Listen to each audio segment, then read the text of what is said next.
Saas katsoa miten käy. Mutta nyt on siis evankeliumin vuoro ja sitä noustaan kuulemaan ja se on Matteuksen evankeliumin luvusta 20. Jeesus sanoi, taivasten valtakuntaa voi verrata isäntään, joka aamuvarhaisella lähti palkkaamaan työmiehiä viinitarhaansa. Hän sopi miesten kanssa 1 denaarin päiväpalkasta ja lähetti heidät viinitarhaan. Päivän 3. tunnilla hän lähti taas ulos ja näki, että torilla seisoi vielä miehiä jouten. Menkää tekin viinitarhaan, hän sanoi heille. Minä maksan teille sen, mitä kuuluu maksaa. Miehet lähtivät. 6. ja 9. tunnin aikaan isäntä lähti taas ulos ja teki samoin. Kun hän sitten meni ulos 11. tunnilla, hän näki vieläkin muutamia joutilaita ja kysyi heiltä, miksi te seisotte täällä kaiken päivää toimettomina? Kukaan ei ole palkannut meitä, he vastasivat. Hän sanoi miehille, menkää tekin minun viinitarhaani. Kun sitten tuli ilta, viinitarhan omistaja sanoi tilanhoitajalleen, kutsu työmiehet ja maksa heille palkka. Viimeksi tulleille ensin ja ensimmäisille vasta sitten. Ne, jotka oli palkattu 11 tunnilla, tulivat ja saivat kukin denaarinsa. Kun ensiksi palkatut tulivat, he luulivat saavansa enemmän, mutta hekin saivat vain denaarin. Silloin he nostivat metelin ja sanoivat isännälle, nämä viimeksi tulleet tekivät työtä 1 ainoan tunnin, ja silti sinä annat heille saman kuin meille, jotka olemme kantaneet päivän kuorman ja helteen. Mutta isäntä sanoi yhdelle miehistä, ystäväni, enhän minä tee sinulle vääryyttä. Emmekö me sopineet denaarista? Ota omasi ja mene. Minä tahdon maksaa tälle viimeksi tulleelle saman kuin sinulle, ja kai minä saan omallani tehdä mitä haluan.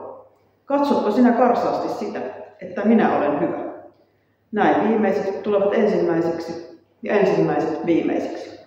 Olkaa hyvä, te voitte istua. Paavalin seurakunnassa Helsingissä testattiin taannoin tekoälyä messun teossa ja tämä tietenkin herätti monenmoisia tunteita ihmisissä, jos sosiaaliseen mediaan ja muuhun uutisointiin on luottamista.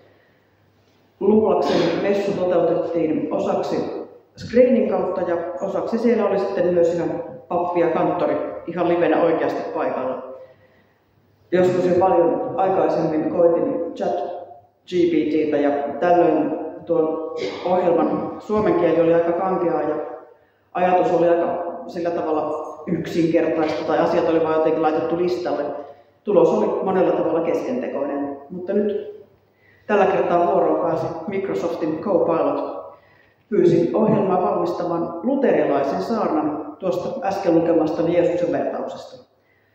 Tekoälyn saarnan valmistus, se sujui verrattoman ripeästi, ihan muutamissa sekunneissa.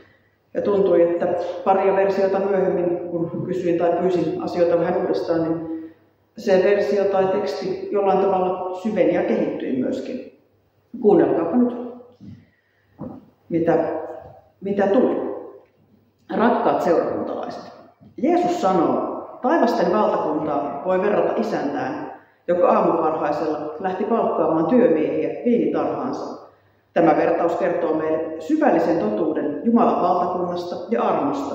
Ja tänään haluamme pohtia, mitä tämä kertomus meille opettaa. Ensimmäiseksi vertaus kertoo meille Jumalan kutsusta. Isäntä lähtee aamulla, päivän mittaan ja vielä illalla palkkaamaan työmiehiä. Tämä kuvaa Jumalan hellittämätöntä rakkautta ja kutsua meitä kaikkia hänen palvelukseensa. Jumalan kutsu ei rajoitu tiettyyn aikaan tai paikkaan, vaan hän etsii meitä jatkuvasti ja kutsuu luokseen. Toiseksi vertaus opettaa meille Jumalan armosta ja hänen oikeudenmukaisuudestaan. Isäntä maksaa saman palkan kaikille työmiehille, riippumatta siitä, että kuinka kauan he ovat olleet töissä.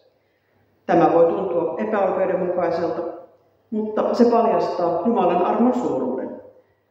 Jumala antaa armonsa jokaiselle riippumatta siitä, että kuinka pitkään tai kuinka kovasti me olemme olleet hänen palveluksissaan. Meitä ei arvioida ansioidemme perusteella, vaan Jumalan rakkaus ja armo ovat meille riittäviä. Kolmanneksi vertaus haastaa meidät tarkastelemaan omaa asennettamme. Työmiehet, jotka työskentelivät koko päivän, murisevat ja valittavat, kun he saavat saman palkan kuin ne ihan viimeisellä tunnilla tulleet. Tämä osoittaa, kuinka helposti voimme langeta kateuteen ja itsekkyyteen. Jeesus itse kehottaa meitä olemaan iloisia ja kiitollisia kaikesta, joka löytää tien Jumalan luo, riippumatta siitä, milloin he tulevat. Tämä vertaus on kutsu meille kaikille elää Jumalan armon varassa ja jakaa hänen rakkauttaan muille. Muistakaamme, että Jumalan valtakunta ei perustu ansioihimme tai ponnisteluihimme, vaan hänen hyvyyteensä ja armoonsa. Olkaamme kiitollisia Jumalan jatkuvasta kutsusta ja pyrkikäämme elämään hänen armonsa täyteydessä. Aamen. Että semmoinen aamen. En tiedä, miten tekoäly louhii materiaali, jonka perusteella saarnat tai ylipäätään mitkä tahansa tekstit tai kuvat syntyvät. Mutta kyllä tuo minusta melkoisen ällistyttävä suoritus oli. Tuo tekoälyn tuottaman saarnan sanat ovat uskoakseni useimmille aika tuttua sanomaa armon merkityksestä ja siitä, miten meidän olemisemme ja hyvinvointimme on riippuvaista Jumalan rakkaudesta.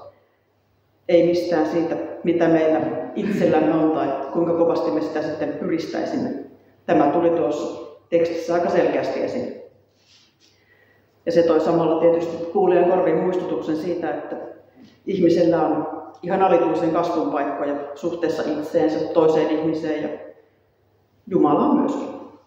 Meillä ei ole varaa ylvästellä tai ruotia toisten elämää, arvioida heidän kelpaavuuttaan eri syystä Jumalalle. Kyllä tuo teksti oli aika napakkaa ja eteni johdonmukaisesti. Ne 3 pointtia, niin me poliittisista puheistakin tiedämme, että sillä tavalla asioiden kuuluu mennä. 3 asiaa jaksaa keskittyä ja tietää, että kuinka monta niitä on vielä tulossa. Että mihinkä tässä nyt enää paljon pastoreita tai muita seurakunnan työntekijöitä tarvitaan. Valmiin puheen saa kuulkaa sellaista vauhtia, että ei siinä vikkelinkään hae edes oikean Raamatun paikkaa vielä, kun tekoäly on jo valmis. Mutta tekoäly ei minun mielestäni tavoita inhimillisyyttä kuin tekstin tasolla. Tekoäly ei osaa eikä voi kertoa omista kokemuksistaan. Se ei voi kertoa omista havainnoistaan. Se ei osaa kuvailla tunteitaan, koska teknologian keinoin luotu ja koodattu ei kykene tunteisiin.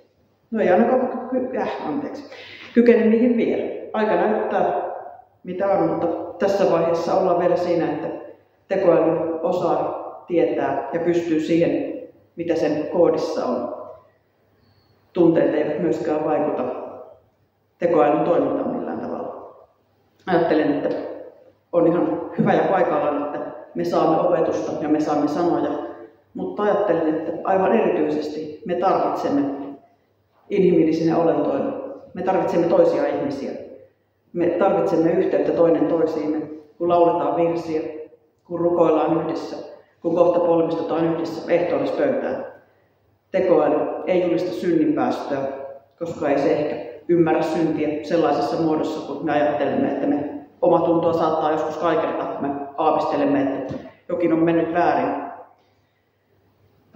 Tekoäly ei tuo lohtua levottomaan sieluun, eikä se ehkä myöskään tässä vaiheessa hipaise olkapäätä, osoita sillä tavalla myötätuntoa koskettaen. Tekoäly ihan varmasti osaa Herran siunauksen, mutta luulen, että kaiuttimista kuunneltuna siunauksen vastaanottaja ei koe siunausta samalla tavalla, koska häntä ei katsota silmiin, häntä ei kohdeta, eivätkä pastorin kädet kurota häntä kohti kuin halaukseen ottaen. Ajattelen, että tekoäly on aika valloittava ja hieno mahdollisuus, mutta luulen silti, että meissä ihmisissä on paljon enemmän valloittavia hienoja mahdollisuuksia, koska me emme ole niin kuin koneita, vaan me toimimme joskus vähän arvaamattomasti ja odottamattomasti sekä hyvässä että pahassa. Ja ajattelen, että siinä elämän rosoisessa inhimillisyydessä erityisellä tavalla myös se Jumalan armo piirtyy esille. Se antaa meille mahdollisuuden kohdata toisemme samalla tavalla armahdettuina Jumalalle rakkaina. Ja siihen ajattelen, että meidän täytyy ehdottomasti pyrkiä ja sitä kohti täytyy mennä siihen, että entistä enemmän uskallettaisiin olla toinen toistemme kanssa tekemisissä, riippumatta siitä, että joskus me ajatellaan asioista aivan eri tavalla kuin toiset. Ja se tekee sitten muureja meidän väliin, mutta kyllä jotenkin näinä aikoina olisi ehkä tarpeellisempaa koittaa rakentaa siltoja. Seuraavaksi tunnustamme yhdessä uskon tunnustuksen sanoen yhteisen kristillisen uskomme, ja sitä emme laita masinan kiinni.